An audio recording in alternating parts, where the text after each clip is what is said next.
How's it going, everyone? All right, today we have a very special guest. We have Bruno today, and Bruno is what would you say you are? A photographer?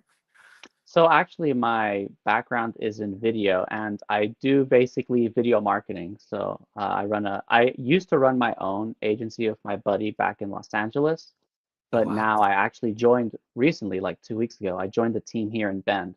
But yes, I do video first, and then photos, a close second love for sure. That's so awesome. What got you into that?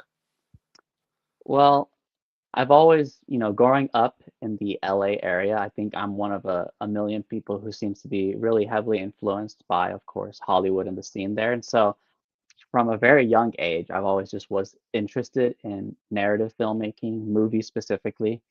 And so I always wanted to make my own, videos for that reason. And, even as the youngest I started to actually get into it, I guess, was in high school. I got a camera. It was the Canon T3i at the time, and me and my high school friends used to make short films. And That's so the cool. the journey from from passion to career ended up not happening till much later, which is like actually just 5 years ago now. So I've been doing it like professionally for, sorry, actually 4 years now. But yeah, it was always a passion from a very, very young age. Wow, that's amazing. The video editing, I do a little bit of video editing, nothing on your scale, but do a little bit of video editing, and it's very time consuming. And It there is a lot to it. I didn't even there's so much stuff. I'm like, this is crazy. Yeah, video You has so much to it, like you said. It gets very complicated, I feel like, very how quickly. how do you video edit personally? Like, do you use a lot of different apps? Do you use your own app? No, no, I'm an Adobe suite, so I use Premiere Okay, Pro, which is like one of the more popular platforms for sure. Like the other two that are really good and actually worth learning would be CapCut. Well, maybe I guess I shouldn't recommend CapCut since I I know use now like CapCut. their privacy things changed. I don't know if you heard about this or not Uh-uh. changed. Maybe it was updated, but this was like a few months ago actually. It was all over. Like I remember my YouTube feed was just blowing up with this news because it was Uh-uh. big news. Basically, CapCut had updated their terms of service that saying that anytime you use or upload videos to edit, they have the rights to use it in any ways they see fit, whether it's for marketing or other internal use, maybe AI learning, who knows. And so a lot of people have been dropping CapCut. But outside of that, as an editing software, I really liked it because it was very beginner friendly. Yeah, Um, definitely beginner friendly. mhm. And so it was like CapCut, DaVinci, and then Premiere Pro is the other popular one. But what the thing about Premiere Pro, which is what I use, is definitely not as beginner friendly. And there's not like what I would call like presets. Basically, like in CapCut, I've used probably have seen, you can do really easy like a text animation or um, transitions even and all these like filters and stuff. If you wanted to do that in Premiere Pro, you would have to make them yourself, or you can download them from other people. But the editing software alone doesn't have it until you put some labor behind it. And so it was always nice that CapCut and DaVinci Resolve had those presets that I just could drag and drop and use, at least like play with. So you can get like cool animations. Text animations was like the one I remember really liking because there was just none in Premiere Pro unless you did it manually, which takes a lot of time. That's crazy. That's so cool. Huh. Wow. So from scratch you do everything. That's crazy. Yeah, so What that allows for customization and things like that, which is nice. But I just wish they had at least some more presets because it's just a little like too bare bones, I would say. that's so cool. And you said you grew up in LA? Yeah, that's Nice. where I I'm live. from San Diego and Oceanside, so I was like Oh, right on the nice. other side of Camp Pendleton.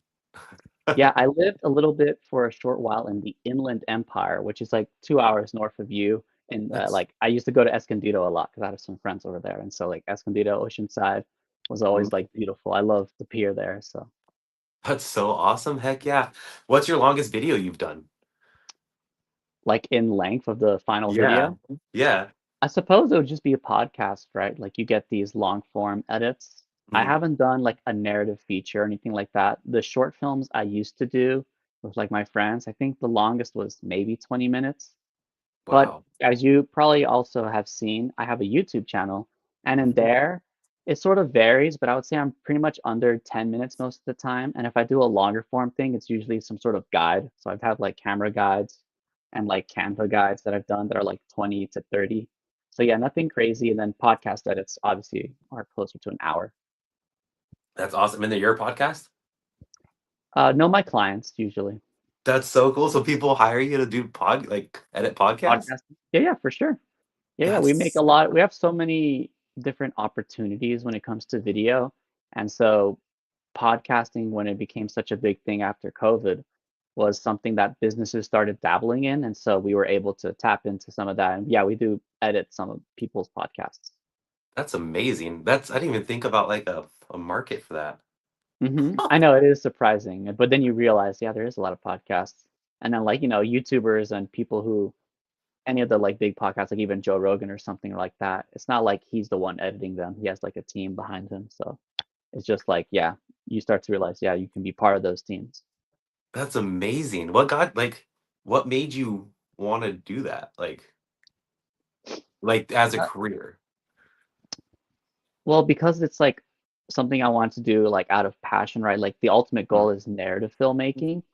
Uh, Being able to do it commercially, which is like commercials, social media, podcast editing, or doing it for pay money essentially, uh, I felt like was such a good way for me to one get some practice while getting paid to do it and make a living, right? It's like I can combine my passion and my career together. And I know there's like differing opinions on doing that. Like some people say, like, oh, once you try to make your passion a career, it kind of kills the joy of it. But luckily for me, it hasn't really.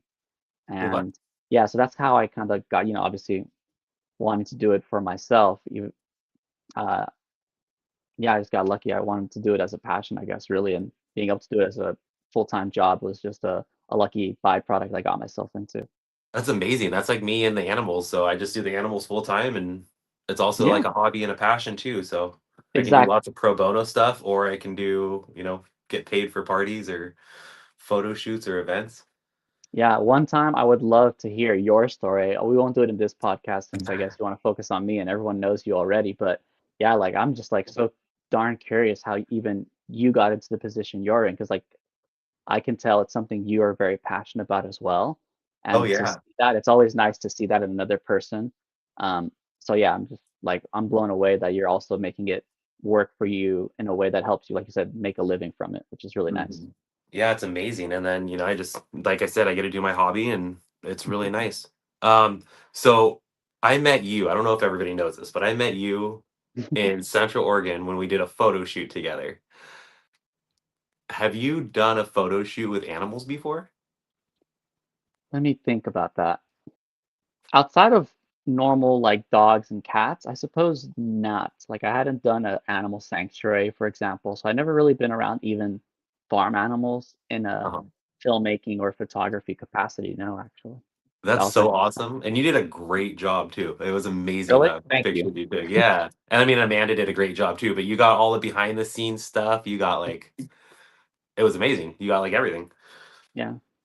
And you were really professional about it and it was super cool. And yeah, for everybody who doesn't know, we did a photo shoot. We had a few girls there, we had a few animals, and it was a how would you even explain that photo shoot? It was a nature and animals kind of Yes, thing. there you go. That no, you took the words out of my mouth. Like I guess it'd be a nature shoot. It'd be like a nature portrait shoot, right? Like Yeah, they like have artwork they and have stuff. It was cool. yes.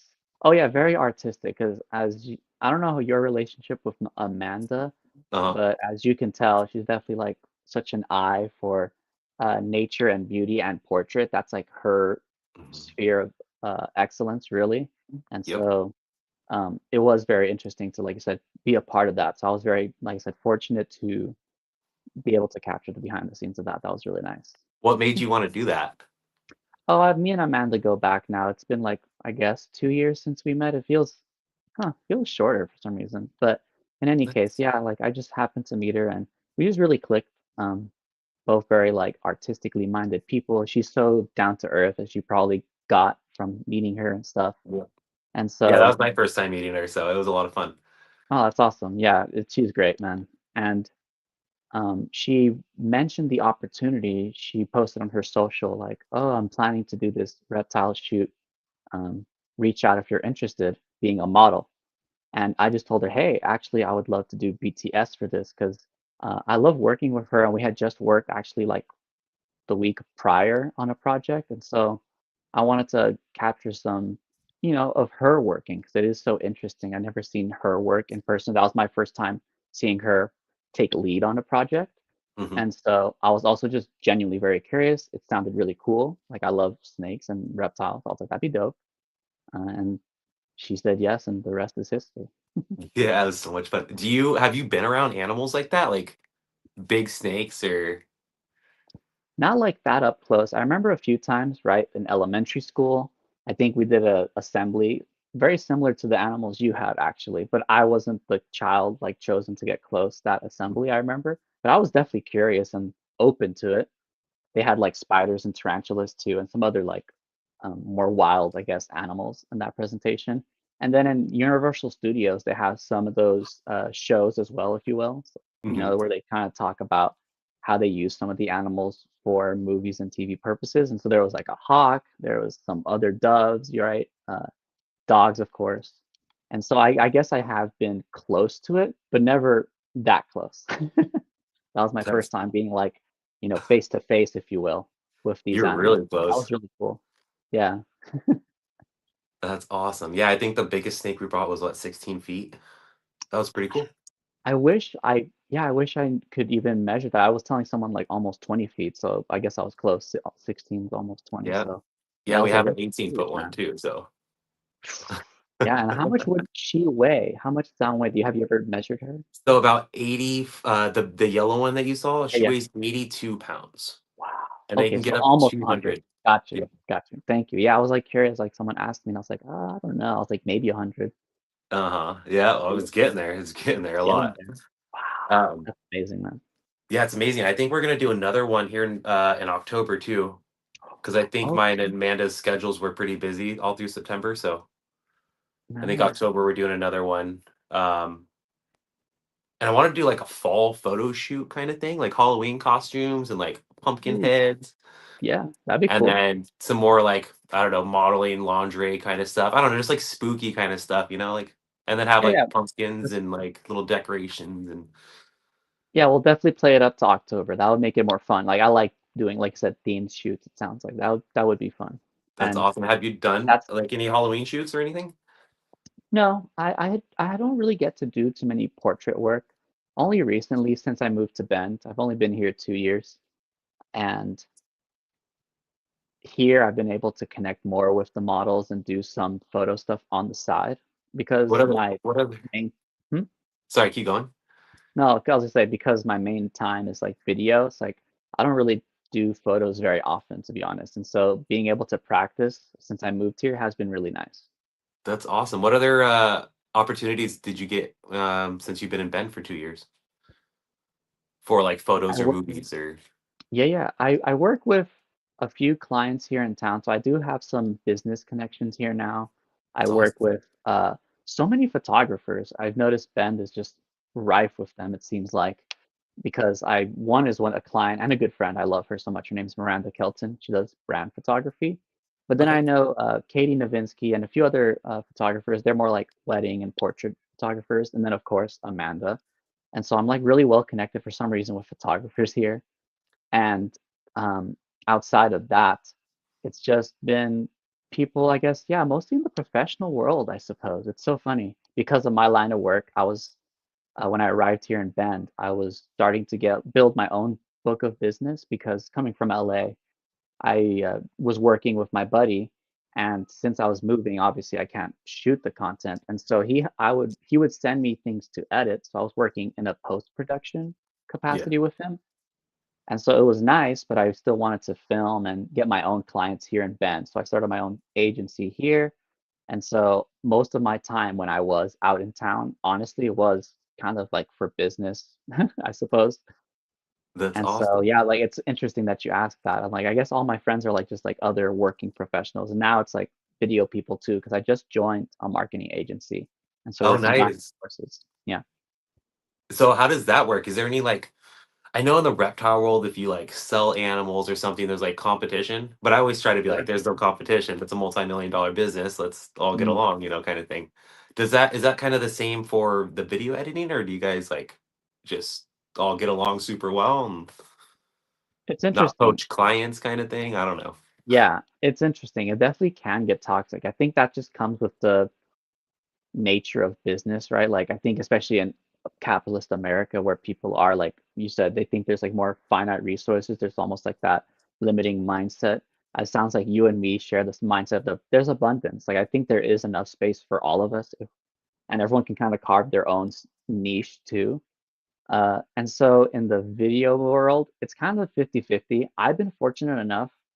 I've met a lot of videographers in LA that were actually pretty collaborative and like open, like you are, like super chill, like you said, not super competitive. We actually try to help each other. Like we hire each other for jobs. Like, oh, I need a second shooter. Like, are you free, that day, and stuff like that. So it's been really positive. But I have heard from a lot of other videographers that it can get, like you said, competitive and I don't Oh, know what the word is, but like you said, like people like nickel diming or like trying to poach clients, that sort of thing. yeah, it's Luckily, crazy. that hasn't been my experience here in Bend either, though. Very collaborative, very abundance mindset sort of area, and I've been enjoying it. So it's been very fortunate. That's so awesome. Okay, let's talk about some of your equipment that you have. Like, Sweet. what does it take to, like, if somebody wants to hire you as a video editor, or I guess a video person, videographer, Videographer. Yeah, what would that imply? Like, so say like I don't know, a wedding, right? sure, sure. So And you what want to what know what equipment would be required for something like that? yeah. Yeah, for like the It, best kind of stuff? mhm. It's interesting. Filmmaking equipment, unfortunately, is not cheap at all. It's actually kind of crazy. Things get really expensive really quick, and not just for camera bodies and camera lenses, which really are expensive. Like if you look at like very quality lenses, they're upwards of two, sometimes $3,000, and that's just the lens, right? You still need a camera body to actually take photos with, and so videography can get really expensive. Although there's definitely levels to it, right? Like you can get a cheaper camera with a cheaper lens, and like those can be $100, $200 lens, and then a $300 body, and you're like still within $500, and you have something to create content with. But then there's definitely a level up where you can get to 5K setups, and then obviously from there on film sets, those are proper like $100,000 cameras, like $100,000 lenses. It's crazy. So there's definitely levels. In the I would call it like maybe prosumer space, Okay. which is the cameras and stuff that you saw me with. Hmm. Those can range from $2,000 upwards to like $5,000 just for the camera, and then the lenses once again are some 1 to 3,000, I would say. And so for a wedding where I need usually a few cameras, right? Because I want to do a few angles of the ceremony, and then me like maybe having a camera for myself. That's like let's say 3 cameras minimum. That's already like $10,000 worth of equipment, which is crazy to think. Um, Obviously, it doesn't have to be like I said. There's levels to this. You can get like obviously within that $500 budget, you can get those 3 cameras, and that'd be like less than 2,000. But yeah, it's weird. Filmmaking equipment and photography equipment is very, very expensive, and a lot of people don't sometimes are aware of that. Hmm. And so I get why people are sometimes hesitant when they see the price tag of what it costs to get like someone like me to one, do the work, and then two, have all the equipment to execute that work. It ends up costing a lot. And it may seem like a lot, but then when you compare it to what I'm bringing and what the value I'm doing to actually like execute it to, because I need the knowledge and the ability to edit the content, Hmm. um, it's a lot of money. Yeah, that's insane. That's so cool. You can make a career out of it. And you said you have your own company. Yes. You said you partnered with other people with it, or Yeah, so I still have the LLC. It's going to be now on the back burner in the sense that I'll use it for random projects that my old clients still want me for, or for weddings, because that's on the weekends. But I'm trying to actually help grow this agency. So I'll be bringing most of the clients over to the agency now. Um, but if it's like too small of a project, or like let's say it was like you just needed me for some small thing and you wanted to pay me a few $100, like in exchange for that, I would just run it through my LLC rather than through the agency. Um, but yeah, like I had my own company, but now it's more of like just on the side for when I have small projects. Oh, that's cool. Is it a Hmm. lot easier with the team? I really like it. I mean, it's been fun. I That's why it's nice having a team again because I have been so solo for the last 2 years. And I actually started in this business with my middle school buddy 4 years ago. And so it's almost a return to that because I basically never started alone. I only became alone when I moved to Bend. And now I'm back with a team. And it does feel so much nicer. It's fun being able to divide and conquer and also see everyone's strengths, right? So the shoots go a lot smoother and it's a lot more fun having someone to talk to. That's awesome. Yeah, and you can run stuff by them and get a Hmm. different opinion and view. And Exactly. I'm sure you guys all have different kinds of equipment. Yes, yeah, they're like Sony gang. So we have a bunch of Sony cameras now and Sony lenses. And so I've been learning, uh, but a lot of overlap too, because it's like lights and stuff are fairly similar and obviously tripods. But yeah, like basically, but just like a lot more equipment now. That's crazy. That's so cool. Wow. It's awesome to talk to a professional too, because you don't see that too often. You see a lot of like self-made people and they're like, "Oh, look at me in my, video or whatever." And I'm just like, "That's crazy." And then you don't even see them again for like years and years, They just like drop off the face of the earth. Yeah, Like, it's yeah. a tough industry. I feel lucky. Like I said, I started with my middle school buddy, and so he actually came from a sales background. He actually went to college for business, right? So he had some business degree, MBA, whatever they call it. And he was actually working as a salesperson for a tech company at the time when I reconnected with him 4 years ago. And it was during our reconnection we talked and we realized we both wanted to get into film. And so he was the one that actually recommended, hey, what if I quit my job? I'll go back to my mom's and we can start a video company together. And I remember thinking, you can just do that? I was like, you sure? I was like, do you want to do that? Like, how are we gonna get like client? Like I didn't know anything about like how are we gonna make money. He's like, don't worry, I'll let me handle that. And so I owe it all to him, man. The fact that I before you with all this gear and the ability to do what I love as a career, it's all because of my friend Mateo. Like, so huge shout out to him. Shout out to him. Like he's So like without him, I would be one of those struggling artists that you're like talking about. He did it all, and then I learned from him. And then over the years, we used to listen to a lot of business podcasts, like between shoots. I just smart. sort of learned the business, and so I feel lucky that I just happened to be exposed to the information that allowed me to be more successful. Because I do think without that knowledge, like a lot of people struggle, as you've probably seen. Oh yeah, and podcasts, like I tell everybody, I'm like, instead of like listening to the radio or music, like why don't you just put on a podcast about what you're interested in or something, Yeah. even if it's like a murder mystery or like anything. Like there's some like my girlfriend will just be driving and she just listen to like murder podcasts and I'm like, what? Yeah. I guess I'm learning something. Yeah. Exactly.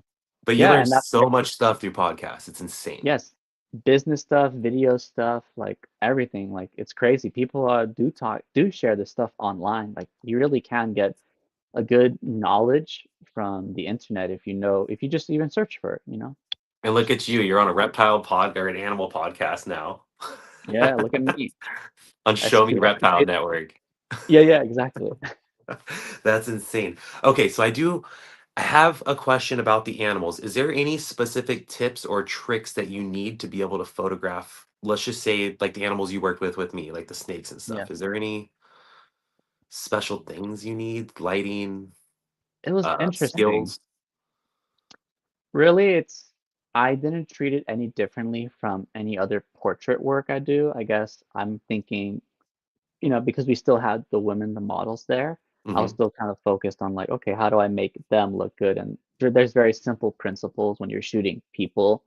When it comes to lighting, you want typically soft light, which just means that if you ever seen uh, a sun when it's right above you and you look at the shadows around you, they have very hard edges to them. Like if there's a tree shadow, it's just a very hard shape of the tree. Like it's a very straight line Okay. versus soft light if you look at a shadow, it's like very soft. Like there is no hard definition of a circle or anything on my hand. It's very like spread out. And so like shooting in shade is an easy way to get soft light and things like that. But yeah, I was just mainly focused on sort of doing portrait work, and That's that amazing. was kind of like the the rule of thumb I was following. And then Oh. when it comes to the animals, I had the flash as you saw there, Mhm. but I did worry like it might be too antagonizing, and so I did try to use it sparingly, and I'm sure that's somewhat true for animal photography. I think Mhm. cats and dogs less so. I've definitely seen people use flash on dogs with like a treat on the end of the camera, and it looks Nice. great. Like, they don't seem to mind, and you get funny expressions from them. But with Uh-huh. a snake, I remember thinking it was like, I don't know if I have anything like that. But yeah, I was definitely worried about like doing too much flash, but maybe I didn't have to be. But Nice. I definitely I don't preferred using the natural light. I remember thinking. Yeah, it was amazing. It was like sunset and we were out there. It was pretty good. I don't know if the flashing would bother him. I think I told you it wouldn't. Yeah, yeah, you told me it wouldn't. I Um, did use it, but I just remember that- not wanting to spam it. Yeah. that's weird. Have you ever seen where like if you take a video of a light bulb or even like maybe a car and how you can't see it with the naked eye, but if you look at the video, like the lights are strobing? Yes, It's because they're just like we can't that's catch up actually that light. But you know yes, what I'm talking that's about, right? actually yeah, yeah. No, I know exactly what you're talking about, and that's like a physical phenomenon. Like these lights are actually flickering. It's just so fast that our eyes don't see it, but with a camera you can. It's Nice. actually true. Isn't that weird? Like, Yeah, I know reptiles can see it though. oh really? Oh, so Yeah. everything's probing to them. That's weird. Uh-huh. Yeah, I mean, you're reptiles right. can see it. You're So that's you're what probably right then. The flash wouldn't bother them then uh because it's just like 1 millisecond for them. Like, and that's what I was thinking too when I yeah, said, "Oh yeah, no," and that was like my whole thing behind it, but I didn't know how to explain it at the time. that's all right. I know we were busy and we are just getting right into it. Like when the Um, girl showed up and yeah, we got right into it with the first snake. I love your snake names, by the way. They're really good. yeah, we try to go like kid friendly so that way or people Okay, friendly, nice. kid friendly, so people can associate better. And so it's Yeah, not so scary, like Daisy, the big snake, pickles. and it's like, Yeah. yeah, pickles. Good. Yeah, just little things like that, and it just, helps take that edge off, and they're not so scary, Yeah. which is crazy. Okay, I'm gonna hit you with a final question. What are your future plans, and what future equipment do you plan on getting? Oh man, I want to get a proper cinema camera. So the cameras you saw me with, Mhm. like I said, they're called like prosumer, and which are really good. Like anyone who uses them is definitely someone who does it either for a living or really likes to spend a lot of money on their hobby. Yeah, And so I love them. They do great work. They have great quality. I have no complaints. But there is a difference between those cameras and a cinema camera. A cinema camera is a dedicated video camera. The one you saw me with does both photos and videos.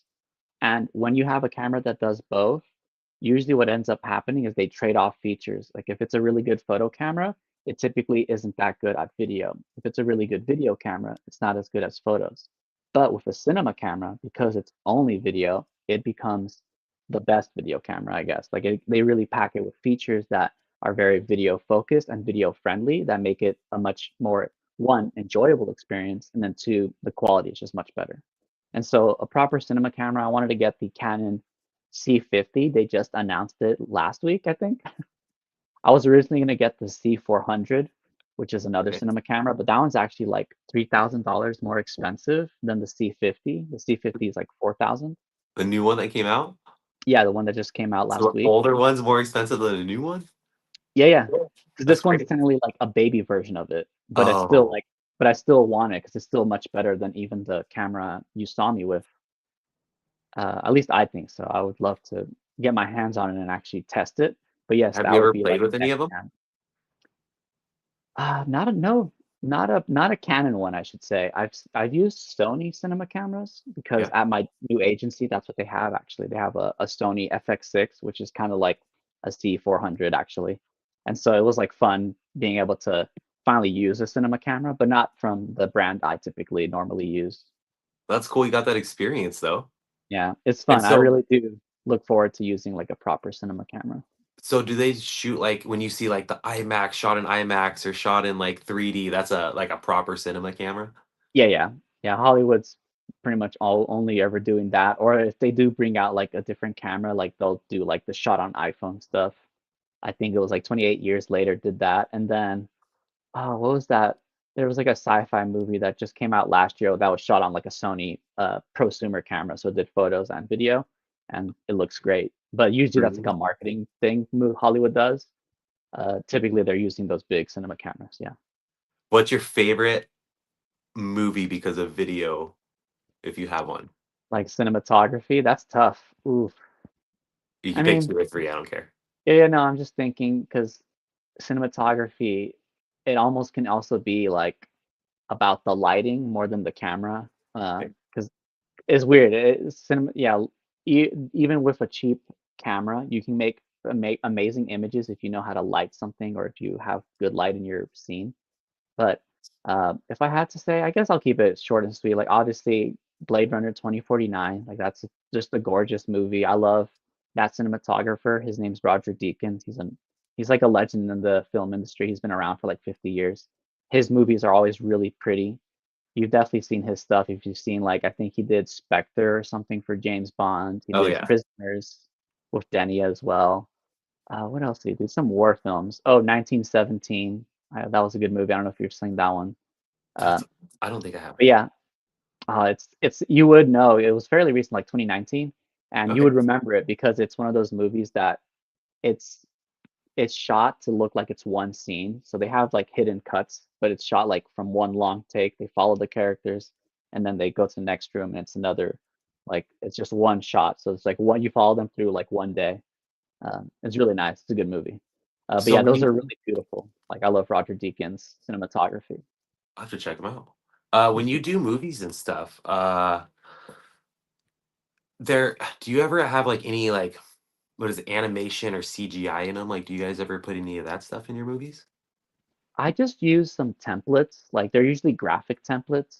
Right. So, for example, you sometimes see in documentaries when they introduce a character on the bottom right of the screen, all of a sudden there's text that says their name and like what they do. Okay. Those are little like motion graphics. And so I download a bunch of templates in that degree. And there's some that do like logo animations, right? To show like a logo coming in and doing it a thing and then exiting. And those look more like CGI, but Uh-huh. I don't create them myself. I just use presets that other people build, and then they allow you to like insert your photo or insert your text or change the color, change whatever, and customize it. But That's yeah, I aw don't. Yeah, but I can't do like proper computer graphics work. Like I just that's not my talent. If I ever did need that, I would definitely hire it out to someone. smart. Smart. So you're just like a essentially like a director. Yeah, I mean, that would be the and that's my ultimate goal for sure. Writer, director. Like, I like just being able to uh, create the story, and then I guess camera operator. Like, I do love being behind the camera. That does bring me joy for sure. That's amazing. All right, before we end this show, because it's getting past 30 minutes, Ooh. is there anything you want to tell people? Any advice? Any do's or don'ts? Just anything. Um, Believe in yourself. Knowledge is everything. I know that's kind of probably cliche, but try to educate yourself. You'd be surprised with the internet and now even things like ChatGPT.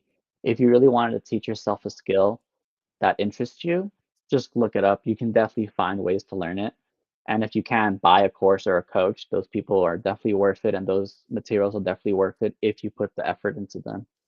And lastly, the reptiles are awesome, man. I mean, like I said, I'm glad that Amanda connected us and that we were able to make that shoot happen because it was a lot of fun. And I would definitely look forward to doing it again with you guys in October. Just let me know like when it's happening and I'll see if I'm available. Oh yeah, and we'll bring different snakes and stuff like that too. How can people find you on social media and stuff? My social media handle on Instagram and YouTube and TikTok actually are the same. It's Bruno Pozo, Pozo, the number four, and then real. So Bruno Pozo for real. Um, and yeah, my YouTube's growing. That's the same handle when you put it on the search bar, but I think that like username when you actually like find me is just my name, Bruno Pozo. Perfect, and they And can get a then hold of you and hire you and all that stuff through yeah, so there. my work email will be in there, but you can also go to my business website, which is Pozo Production. Production is singular, so no S at the end. So pozoproduction.com. And there's my contact form if you ever want to reach out. Yeah, I'm so excited. I'm gonna get your information out there, and it's gonna be wonderful. Thanks, All man. right. You're welcome. Thanks for coming on the show. I'll definitely have you back on because I want to talk more about all this stuff. And I Totally. do want to do an episode where we have like all the models and then all of I us know. on an episode too. I think that'd be really I know. cool. I Yeah, was it gonna sounds do it like this episode, but I wanted you all myself. yeah. Oh, thanks, man. I mean, I'm glad I could just, help out in any way I could. And lastly, definitely it sounds like for that group one, we're gonna have to find some evening. It seems like that's the only time everyone's kind of free at the same time, but I'm looking forward to it. Yeah, it'll be a lot of fun. Awesome. All right, we'll have you back on, and thank you so much for coming on. I'll see you backstage. Okay.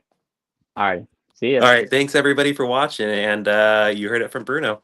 Go follow him and go hire him. He's a really great guy. Peace out.